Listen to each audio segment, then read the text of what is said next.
sama-sama taglamig nun eh. Yung ano mo sila, pag sinabi mo ka maingay, hindi na sila mag-ingay. Kaya nakapasok kami sa hotel, kasama namin mga ano, kami nakapag-stay. Tapos kasi katabi namin natutulog yung mga yan eh.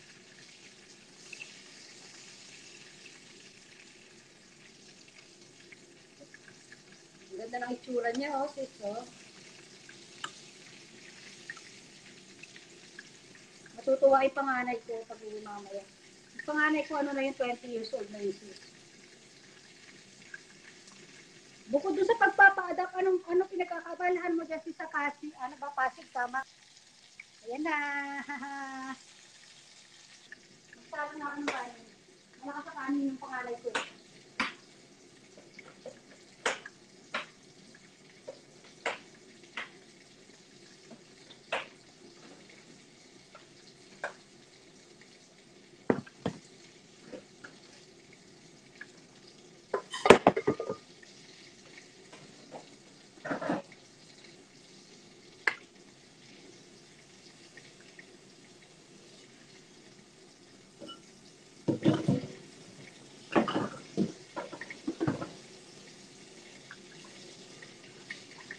Nagsikid ba ng... Ay, may favorite akong pizza dyan. Yung mga pizza sa ano, yung Hawaiian Delight. Favorite ko yung mga pizza dyan sa Philippines ako.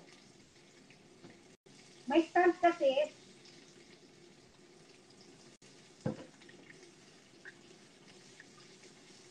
At sarili mo yung pwesto. Oo, magandang business yan. Mga ganyan. Ako nga gusto ko dati yung mga mga kikiam-kikiam ba yun? Kikiam, pizza. Ang gandang mga yan.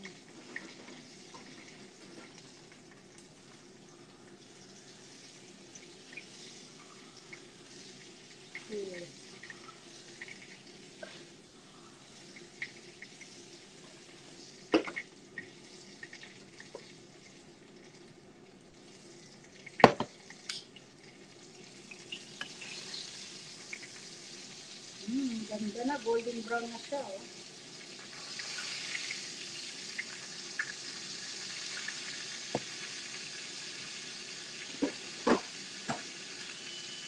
Ito ko lang anak ko kung ano sa oras. Wait lang ha. Ang likot ito. Ano ba ang lilikot-likot mo?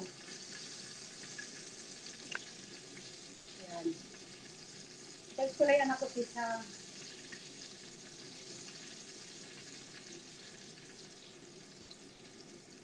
Yung anak ko kasi doon ay nawi sa girlfriend niya. Nag-guilty ako.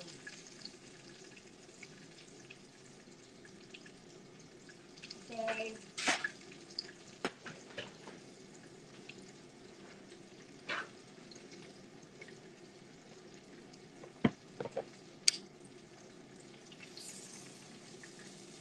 Yan.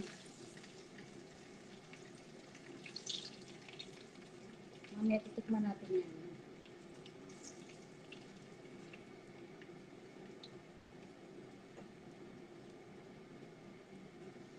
Magluluto lang ako ng ilang piraso kasi yung asawa ko hindi naman pala kain yun eh. Nagluluto lang talaga ako pag uuwi yung anak ko. Oo, ayan, gusto ko yun yung mga matchis. Pag umuwi nga akong Pilipinas, may ano ba, may delivery ba dyan sa inyo, sis? Minsan nag-stay kasi ako sa pamangkin ko eh, sa Taguig.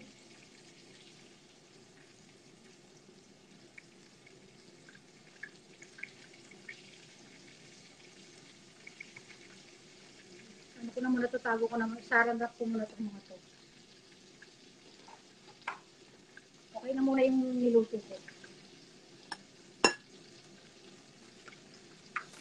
Oh no.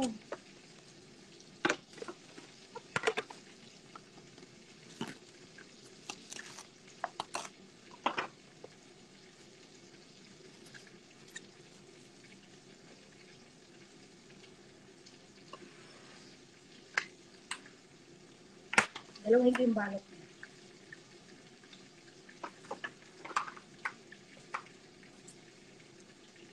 Alanganin kasi yung size nitong ano ko eh, yung pang-wrap ko eh. Yan.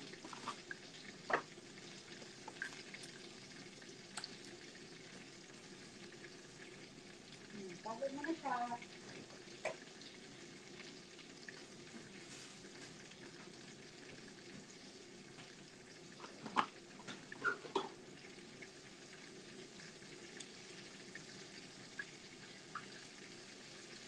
Gagawin ko muna itong mga konting ano ko dito. Dasan.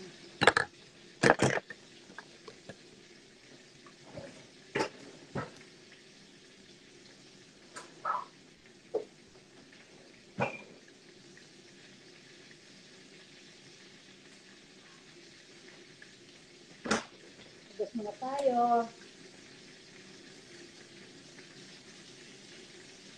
Isip ko muna pala ito. Isip ko muna itong mga ano kasi dumadali na sila. Naku, naloobat na. Itong ano ko, cellphone ko. Paalam na muna po sa inyo. Bye-bye na sis. Mamaya pasyal ako sa page mo. Bye-bye Linda.